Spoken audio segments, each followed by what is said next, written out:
आमच्या गावाकडे पण वातावरण एकदम कडक आहे. वर येऊन बसतोय पण शरद दादा आलेच नाही, पाणी आलेलं नाही जास्त. तर नमस्कार मंडळी, तुमचं स्वागत आहे आपल्या अजून नवीन एका ब्लॉग मध्ये. आमच्या जामखेडचं नाव काढलं की लोकांना फक्त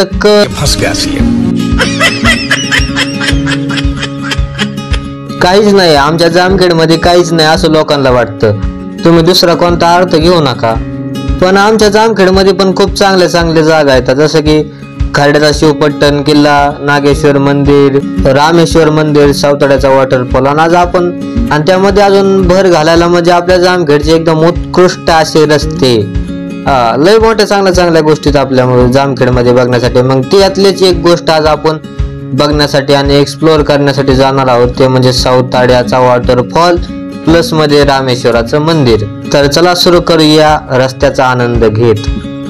जर तुम्ही सावतड्याच्या धबधब्याला जामखेडच्या साईडने आलात तर या ठिकाणी मस्त मुलांना लहान मुलांना खेळण्यासाठी चांगली जागा आणि व्ह्यू पण बरापैकी चांगला येतो.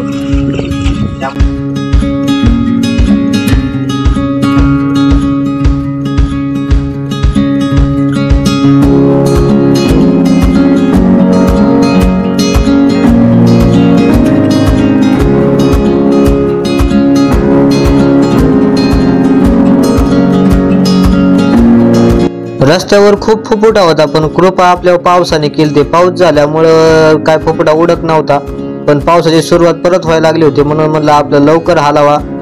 घाटाच्या वरती आल्याच्या नंतर थोडं परत अजून थोड्या वेळ थांबलो, कारण की मस्त की गार हवा सुटली होती आणि डोंगरावर खूप फ्रेश वातावरण वाटत होतं. बाहेर जेवढी मजा आहे त्यापेक्षा आमच्या गावाकडे पण वातावरण एकदम कडक आहे. आमच्या गावाकडचे डोंगर, सावतड्याचा घाट, घाटाच्या वर निघल्याच्या नंतर घाटामध्ये तुम्हाला ते मुलांसाठी खेळायला चांगली जागा भेटत आणि इथं मस्त व्ह्यू आणि फोटो काढण्यासाठी चांगली लोकेशन आहे. एकदम पावसाळ्यामध्ये चांगलं दिसतं, पण उन्हाळ्यामध्ये भकाट दिसतं. त्यामुळे जेवढा प्रयत्न होईल तेवढं पावसाळ्यामध्ये यायला पहा.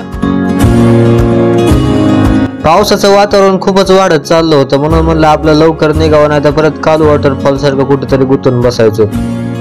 घाटातून वर आलं की जे पहिलं गाव लागतं का, त्या गावातून पहिलेच राईट, नाही लेफ्ट, लेफ्ट साईडला वळायचं. गावाच्या आतून रस्ता जातो. गाव संपल्याच्या नंतर थोडा ऑफ रोड लागेल, ऑफ रोडिंग करण्याचा थोडासा आनंद घ्यायचा, पण जरा सांभाळून. का तर पावसामुळे त्या रस्त्याला जरा चिखल होतो आणि त्या चिखलामध्ये गाड्या स्लिप करतात आणि त्यातल्या तर आपल्या गाडीचं मागचं टायर जरा खराब होतं, म्हणून आपली गाडी नागिन डान्सच करायला लागली. तेवढ्यात मागून एक फोर व्हीलर आली. ते फोर व्हीलर वाले दादा म्हणले चला आमच्या सोबत, नाही हे तर कुठेतरी गाडी बोकांडी घेऊन पडतात. तेही चालचे नव्हते, ते आळंदीवरून आलते, त्यांचं काहीतरी काम होतं. त्यामुळे मग जरा जाता म्हणले रामेश्वराच्या मंदिरात दर्शन पण होईल आणि वॉटरफॉल पण बघणं होईल, त्यामुळे ते आले होते. मग त्यांचा टूर गाईड झालं, मी त्यांना उतरायला लागलो पायऱ्याने. तसं तर पायऱ्या लय मोठ्या नाहीत, पण जागेवर खाली असल्यामुळे लय त्रास होतो चालायला. एवढं उतरायला काय वाटत नाही, पण चढायच्या टायमाला खूप त्रास होतो, नुसता घाम घाम निघतो.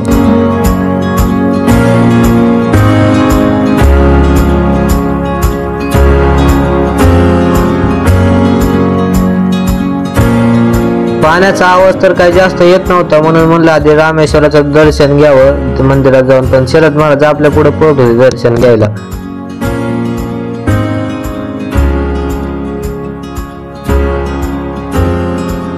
दर्शन झाल्याच्या नंतर मग निघालो वॉटरफॉलच्या दिशेने. वॉटरफॉल तसं काही लांब नाहीये जास्त, पण मंदिरापासून 5 ते 10 मिनिटाचा ट्रॅक आहे छोटासा. पण तो ट्रॅक छोटाच आहे पण खूप अवघड आहे, कारण की मोठ्या मोठ्याले दगड येतं आणि पाणी पाजारून सारखं चालू असतं, सारखं ओला असं. पाय जर सटाकला तर तोंडाचं कातडं निघणं नक्कीच आहे.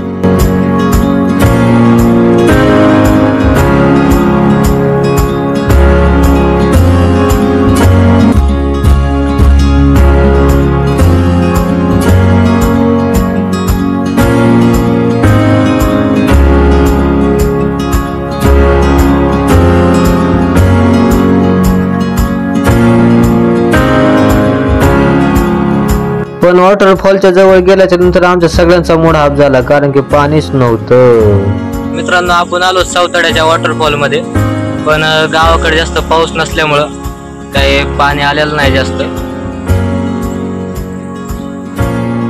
भर पावसाळ्यामध्ये पाणी बंद असण्याचं कारण म्हणजे माझ्या अंदाजे सावताळ्याचं जे धरण आहे त्याचे दरवाजे बंद असतील.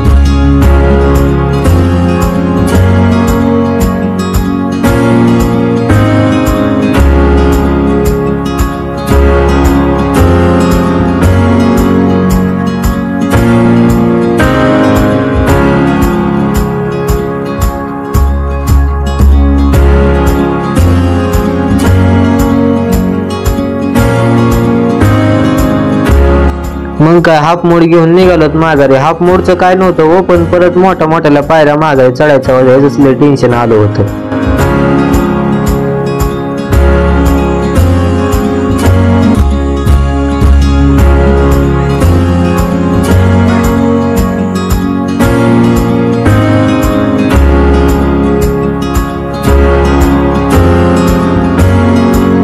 सुरुवातीला तर मी सगळ्यांच्या मागे चलत होतो, पण परत हळूहळू मी सगळ्यांच्या पुढे निघून गेलो. एवढा पुढे निघून गेलो की सगळ्यांच्या आधी वर जाऊन बसलो.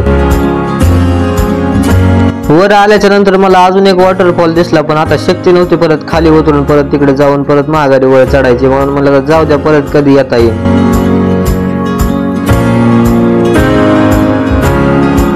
इथं वर येऊन बसलोय, पण अजून शरद दादा आलेच नाही. शरद दादा ते अजून मागे चलते, ते आळंदीचे दादा आणि शरद दादा मागाचे दादा. नंतर शरद महाराज ते आळंदीचे दादा आल्याच्या नंतर आम्ही निघालोत माघारी. त्यांनी आम्हाला आमच्या गाडीपाशी सोडलं आणि ते गेले निघून.